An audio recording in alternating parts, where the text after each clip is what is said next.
I still got the blue on standby. I'm still working this 3000. I'm going to the kitchen. Here I have a beautiful DAK Mark IX Radiotelephone. I picked it up from a local trucking company that had gone out of business after the owner passed away. It was in storage for a few years. The cabinet had some rust and scratches on it, and all the screws were missing from the cabinet. I have since painted the cabinet with Rust-Oleum gloss black paint.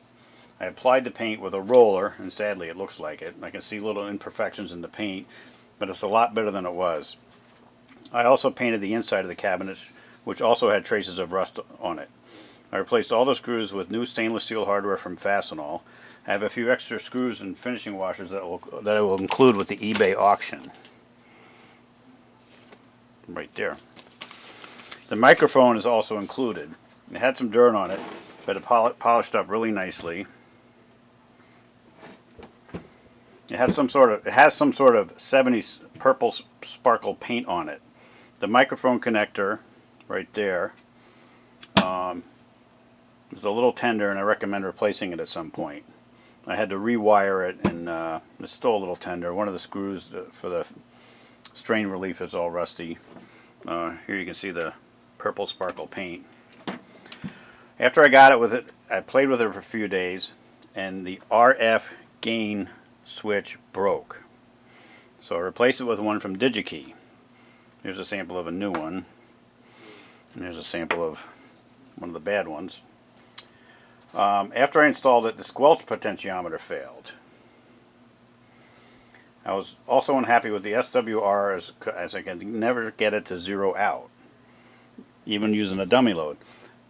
So I replaced these with parts from DigiKey. After powering it on, I was unhappy with the mic gain. I could not consistently get full gain showing on the meter. So once again, I ordered 2 more potentiometers from DigiKey. I replaced the mic gain switch, but it still had problems. It turns out that it was the mic connector I talked about.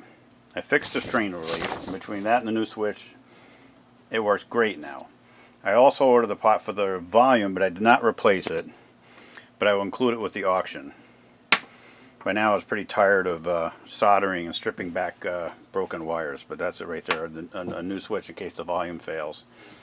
Now I'll demonstrate the radio. On the far right is the power switch, followed by the noise blanker, the antenna noise limiter, ANL, that works really well. Switch to select between RF power and plate current on this meter here. Look at that, there's 4 big beautiful meters in it. The calibrate SWR and SWR switch, and the transmit and standby switch. That just, when you put that in standby, so when you key up the mic, the radio goes silent, but it doesn't put out any RF. On the right you have volume, squelch, RF gain, channel selector, delta tune, the SWR calibrate, and mic gain. So let's turn it up. Right now it's on channel 6. The audio from the speaker sounds great, and I've received good signal reports with this setup from the locals. I think it's published at 4 watts out. The meter shows about 6 watts, but that's close enough. From what I can tell, there have been no mods done on this radio. So here, I'll show you how to calibrate the SWR. Turn that down, put this, by the way, this is the only broken switch on the whole front panel. This one right here is broken, and I'm not sure where to get one, and it works fine the way it is. It's just that it's not as long as the others. So you put it to calibrate, and then you key down, and you bring this up until that needle goes there, and then you key down. Right now I got about 1.5 to 1 SWR with the setup I have up on the roof. So I usually run it with the RF gain up. If you turn it down, you notice that the signal drops, so that is working. Squelch works. Noise blanker doesn't really do anything. I don't have any noise in the area. Here's RF power showing about 4 watts. I was wrong with that before. Switch to plate current, and that's the bottom scale. Right now it's showing about 35 milliamps of plate current. And this is the transmit standby, so when you key down you get no modulation. So you adjust your modulation with the mic gain here. Hello, radio. Hello, hello. So I'll turn it up. Hello, hello. That's about as high as you want to go. You can peak it all the way out, but it'll probably distort a little. Hello, radio. Hello, radio. Yeah, because it goes up to the red part there. Break 6 for a radio check. Break 6 for a radio check. They're not going to hear me. These are the guys running a lot of power down south, I think. Here, now I'll show you the cabinet, if I can.